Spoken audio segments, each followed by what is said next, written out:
Eh bien, chers amis, nous parlons chiffre du jour à présent. 325, c'est le chiffre du jour. Et pour en débattre avec moi justement sur ce plateau, merci à vous d'être là, hein, Laurette Cambé. Bonjour, merci Natacha. Bonjour Mo. Bonjour Laurette. Vous n'avez rien à lui dire. Vous êtes ravissante, lumineuse. Merci beaucoup. Oh, lumineuse, hein. Ça fait chaud au cœur. Elle rougit pas, elle grésille. Non, je noircis. Vous êtes noir, donc, non, je noircis encore, je noircis encore. Merci Maureen. C'est toujours un plaisir de me retrouver en votre compagnie. Surtout les mercredis, ma journée, ma bonne humeur augmente toujours de 15%. À la limite, c'est à croire qu'on est sur vous voyez, Snapchat avec les émoticônes où il y a des petits cœurs qui sortent de... Voilà, non, des petits cœurs qui sortent des yeux, voilà. Comme dans les dessins animés. Allez, Maurice Agua, merci à vous d'être là. C'est moi, Natacha Kofi. Nous parlons donc de 325 francs, pour être précis. Et c'est le prix du kilo, hein, du kilogramme d'acajou. Oui, pour la campagne qui va débuter le 19 mars prochain, la campagne de commercialisation des noix de cajou au titre de 2019-2020 qui sera lancée à Djougou, il faut le dire. En offre, on était en train d'en parler. Il y a encore quelques années, le prix du kilogramme de cajou peut varier d'une zone à une autre. Et ça fait partie quand même des réformes apportées par le gouvernement. Et donc, fixer les prix en fonction, fixer les prix et mettre tous les producteurs d'acajou, les commerçants en rang pour qu'il n'y ait pas de cacophonie ou de divergence de prix. Et donc, c'est le Conseil des ministres le Conseil des ministres du 19 février 2020 qui a décidé ainsi de la fixation du prix du kilogramme de cajou pour la campagne qui, bien sûr, démarre, comme je vous l'ai dit, selon le compte rendu du Conseil des ministres.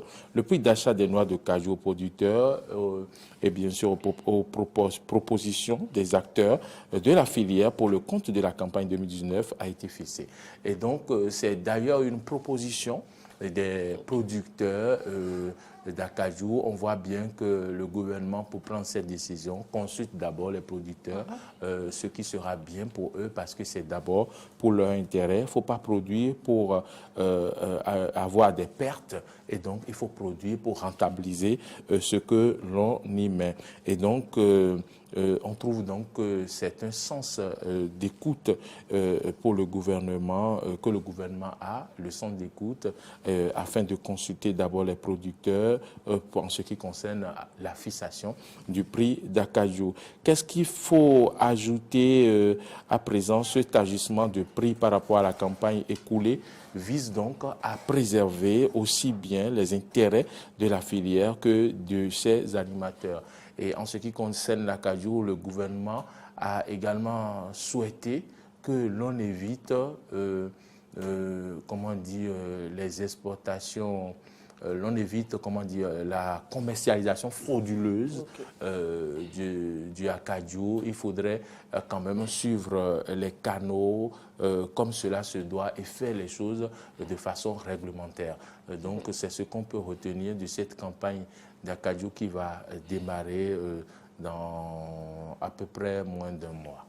Alors il faut dire, je ne sais plus si c'était la campagne de l'année passée ou de celle d'avant, mais le prix avait été au préalable fixé à 500 francs et aujourd'hui on constate que c'est passé à 325 francs. C'est quelque part heureux pour toutes ces personnes-là qui vont acheter l'acajou et je présume que cela prend en compte également comment je vais appeler ça, l'avis, vous avez dit tout à l'heure. Oui, l'avis des producteurs, des agriculteurs. Ça tient compte également de tout ce qui entre en ligne de compte dans la production de l'acajou. Du coup, ils en tirent également un certain bénéfice. Forcément. Ce qui est heureux. Et vous savez, cette affaire d'acajou, il y a quelques années, je pense que toutes les personnes qui allaient l'acheter était quand même heureuse, c'est-à-dire qu'il fallait simplement savoir dans quelle zone se rendre, à quel moment spécifique de l'année, histoire de l'acheter relativement moins cher par rapport à une autre zone. Et cela ne mettait pas forcément tous les je vais les appeler les acheteurs ou les exportateurs d'acajou sur le même pied d'égalité, parce que d'autres pouvaient l'acheter à 500 francs pendant que d'autres allaient l'acheter à 200 francs, 100 francs selon la région. Et après, ils le revendaient tout de même pratiquement au même prix, parce que si votre prix de vente est supérieur à celui des autres, et bien forcément, les acheteurs préfèrent aller acheter forcément là où c'est moins cher. Là où c'est moins cher, oui. tout à fait. Mais il y avait quand même une certaine inégalité. Et comme vous l'avez dit aussi, il y a cette façon frauduleuse quand même de se procurer les noix d'acajou et ensuite de les exporter. Les gens, ils essayaient toujours d'éviter les taxes et d'éviter tout ce qui allait avec. Et de passer entre les mailles. C'est régulé. Ouais. Aujourd'hui, tout est régulé et ils sont suivis de très près. On sait correctement les zones où on peut avoir du acajou. On sait à quel moment où comment dire, stocker ces acajou-là, acheter et comment les exporter, par quels canaux. Et donc, tout est suivi aujourd'hui. Et les taxes qu'il faut payer également, tout est suivi. Donc, si jamais une personne sur hasard encore a fait de l'exportation frauduleuse, illégale, et la personne fera face voilà, au coût, sera sur le coût de la loi. Et donc, vraiment, comme le domaine de l'acajou, c'est comme ça pour l'ananas, toutes les filières sont quand même suivies, réglementées. Et voilà, on ne fait plus rien au hasard, on ne se lève plus pour faire ce qu'on veut. Il y a les normes qu'il faut suivre, les prix sont fixés.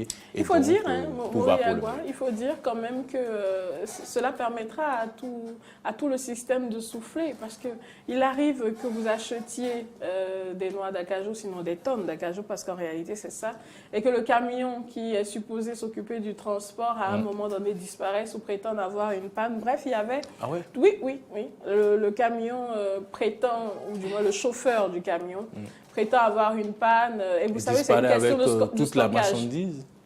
C'est une question de stockage. Donc, il prétend avoir une panne et la panne peut durer 2-3 jours, voire une semaine avant qu'il ne règle. Et pendant ce temps, la noix d'acajou, c'est dans le camion. Il faut que ça aille à destination pour que les dispositions de stockage soient prises, histoire que la noix, justement, ne périsse pas. Et il faut donc maintenir si tout en ça temps il y a plu, il y a soleil. Ils s'arrangent, en fait, les chauffeurs en question pour voler 2-3 sacs. Et pendant la période de la prétendue panne, il y a pas mal d'inconvénients en fait liés à ce commerce-là, je veux dire. Et donc si le système est régulé, c'est heureux. C'est très heureux et puis on ne peut plus assister à ces marchés de dupes. Oui, et donc, marché de dupes, vous pouvez le dire, hein, parce que c'était vraiment toute une chaîne. Il y avait les chauffeurs de camions qui vous faisaient perdre du temps inutilement, histoire de détourner votre marchandise. Et cela, ça vous fait des frais supplémentaires aussi, puisque tous les jours qu'ils passent là, il faut quand même payer. Donc, il y avait également les douaniers. On peut même simuler les pannes, hein. Justement, ils simulent les pannes, histoire de pouvoir retirer quelques sacs de jute d'acajou du camion et de les remplacer par d'autres qui sont déjà pourris. Et là, ils vous disent que le temps que ça a passé là, avec les intempéries et pourri, tout, c'est pourri, voilà. On dirait qu'elle a travaillé dans un champ d'acajou. Non, je l'ai fait, c'est pour tellement ça que de détails que... Je l'ai fait il y a 2-3 ans en arrière, c'est pour ça que j'en parle. C'est vraiment un système... comment je vais appeler ça? Ça fait mal, ça vous fait saigner. Parce qu'en fait, en plus des chauffeurs de camions qui vous font des misères et qui ont toutes sortes de systèmes en place pour vous soutirer de l'argent inutilement, il y a également les douanes les frais de douane. qui sortent de terre. Je le dis comme ça, désolé, mais c'est dire qu'on vous crée pas mal de situations impossibles. Vous avez payé telle somme tout de suite pour régler tel problème. À peine vous parcourez quelques kilomètres, il faut encore payer la même somme pour régler le même problème, ainsi de suite. Vous parlez il y a quelques années.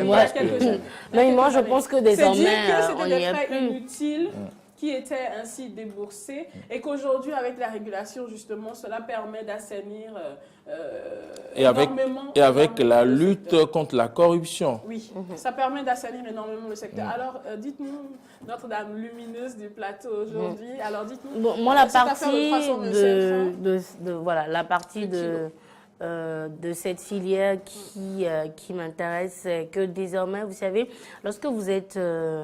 paysans, lorsque vous avez des champs, lorsque vous êtes en plein dans l'agriculture et que vous êtes dans la régularité, vous avez l'opportunité de bénéficier de financements. D'abord, des financements de votre gouvernement. Ensuite, les financements des organisations internationales. Mais lorsque vous n'êtes pas Il y a dans... une histoire de financement dans ça? Lorsque vous êtes dans une filière, lorsque vous avez peut-être une association, vous pouvez postuler par exemple à des appels, vous pouvez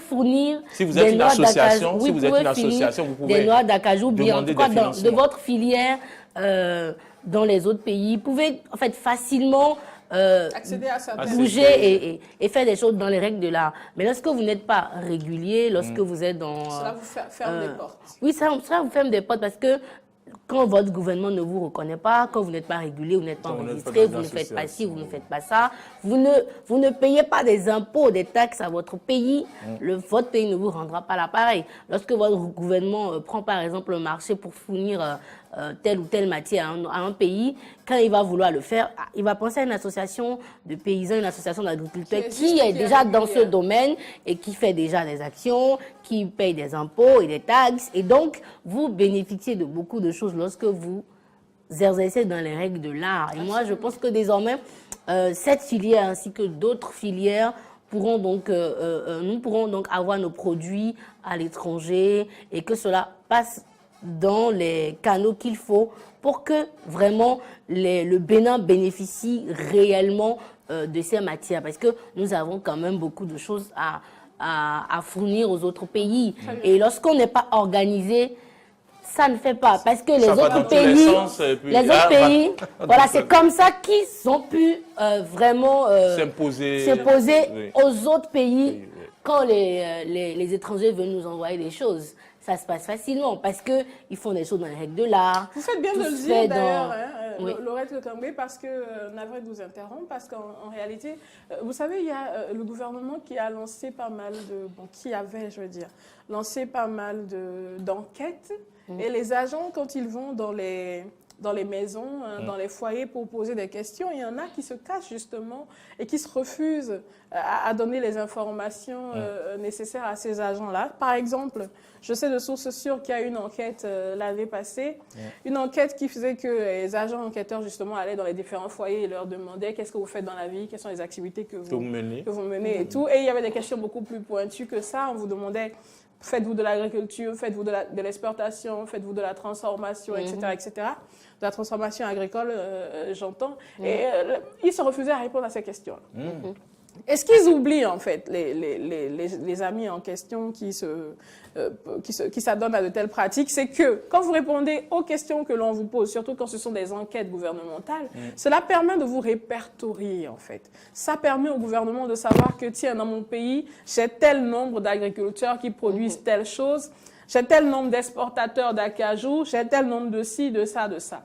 Mais quand vous refusez de donner ces informations plus tard, quand il y a des retombées, c'est-à-dire que le gouvernement a réussi à obtenir un financement de je ne sais pas quel pays pour les producteurs d'acajou, par exemple, vous n'êtes pas parti. Et ils viennent justement réclamer. Ils oublient qu'entre-temps, il y a eu des agents enquêteurs. C'est là où c'est intéressant. Ils oublient qu'entre-temps, il y a eu des agents enquêteurs qui étaient passés leur poser des questions, questions auxquelles ils ont refusé de donner des réponses. Et pour peu qu'il y a maintenant des retombées, il y a de l'argent et tout le monde accourt. On dit, mais votre nom n'est pas celui-là. Ici, dit, BD. Donc, vous avez mal fait le travail. Vous avez mal fait le travail, vous avez mal fait l'enquête. Or, ce qui se passe, c'est que quand un agent enquêteur a une fiche et qu'il vient dans votre maison que vous refusez de renseigner, eh bien, il note qu'il est arrivé dans votre maison, que vous avez refusé de renseigner. Et mieux, il écrit même sur le mur de votre maison, il y a des codes qui leur permettent de dire en fait que, tiens, je suis passé par ici, mais il n'a pas voulu me renseigner où je suis passé par ici, il n'y avait personne dans la maison. Parce qu'en fait, une enquête, c'est sur toute une organisation. Donc, il y a l'équipe qui passe d'abord, il y a l'équipe qui vient maintenant de contrôle, ainsi de suite. Donc, quand chaque équipe passe, elle sait exactement ce qui s'est passé à tel endroit ou à tel endroit. Donc, du coup, selon le code inscrit. Donc, du coup, quand vous refusez de renseigner les choses, après, l'acajou est à 325 francs le kilo, hein, tout est réglementé et tout, mais si vous n'êtes pas dans le système, ne vous plaignez pas plus tard du fait que vous n'ayez pas pu bénéficier de ci ou de ça. Et c'est pour vous rejoindre, en fait, sur ce que vous dites. Il est important vous savez, de faire les choses de façon légale. Moi, ça me ferait plaisir, par exemple, de débarquer dans un supermarché des États-Unis ou de l'Europe, dans n'importe quel pays, pays Et de voir des noix de cajou importées du Bénin. importées en made in Bénin. Bénin. Parce qu'on Yes, le sir. mérite quand même, parce que nous avons d'abord la terre qui produit Mes chers amis, pour le de Made in bonnes Bénin, choses. nous allons attendre un moment parce que nous savons très bien que Non, ces non, pays-là, non, non. Moi, je vous pense que explique ça va pourquoi je venir. le dis, Ça nous va savons venir. que ces pays-là, les matières premières, justement, viennent de chez nous. Il faut le dire, quand on prend un pays comme la France, j'ose le dire et j'assume entièrement, quand on prend un pays comme la France, d'où est-ce qu'elle vient? D'où est-ce qu'elle provient, ces matières premières en question? De l'Afrique, pour la Mais plupart. en fait, c'est parce De que nous l'Afrique. n'avons pas un Mais système. combien de fois, Nous n'avons pas un système comme ça, en je vais fait. jusqu'au bout de ma pensée, Laurette Cacabré. Ce que je veux dire, c'est que les matières premières proviennent d'un endroit X, mais cela ne veut pas dire qu'une fois transformées, on met dessus... Non. Mais pas du tout, parce Donc, que la nous matière devons est venue de commencer là. par Vous la devez- matière première et puis la jusqu'à la transformer transformation. et Produit maintenant fini l'exporter et avant de et mettre espérer. Made in Bénin Exactement. et exporter. C'est comme nos Exactement. serviettes de Exactement. Koteb il y a quelques années. Exactement. Et donc, quand vous allez il ne dans suffit des pas de- supermarchés ailleurs, Oui, il suffit pas vous de voyez Made in commercialiser Bénin la parce que canne. nous avons tout fait ici. Oui, En fait, ce n'est que le début d'une longue chaîne. Parce On que espère. pour pouvoir y arriver, pour pouvoir On en espère. arriver là, il faut d'abord commencer par là. les amis, on s'éternise déjà sur la Il faut question. commencer par là Oui. et moi je pense Bon, que je pense. c'est une, c'était c'est vraiment, une hein. Oui, très on bonne s'éternise, chaîne qui a commencé. tout à Mais fait. vous me coupez tout le temps Oui, depuis oui, le je début. suis navrée. Vous Je avez suis mangé navrée. dans mon temps. Je vais terminer mon temps et après vous allez récupérer le Non, vôtre. on ne récupère pas. Ne pas, ça va être Alors 9 oui, heures. nous avons fini malheureusement. Merci à vous deux. merci, hein. merci de On nous s'est un avoir petit écoutés. peu laissé emporter par cette question. Oui. Mais c'est dire que c'est une question cruciale. Et chers amis, quoi que vous fassiez, il ne s'agit pas que de la cajou spécifiquement, mais quoi que vous fassiez, veillez à faire les choses de façon légale. Parce que vous savez, vous ne le faites pas aujourd'hui et demain, vous avez 100 ans pour le regretter. C'est aussi simple que ça. Et vu que nous avons en place en ce moment un système qui veille scrupuleusement au grain, il vaut mieux faire partie intégrante du système et ceci de la meilleure façon pour pouvoir bénéficier des retombées plus tard. Alors, merci à vous deux.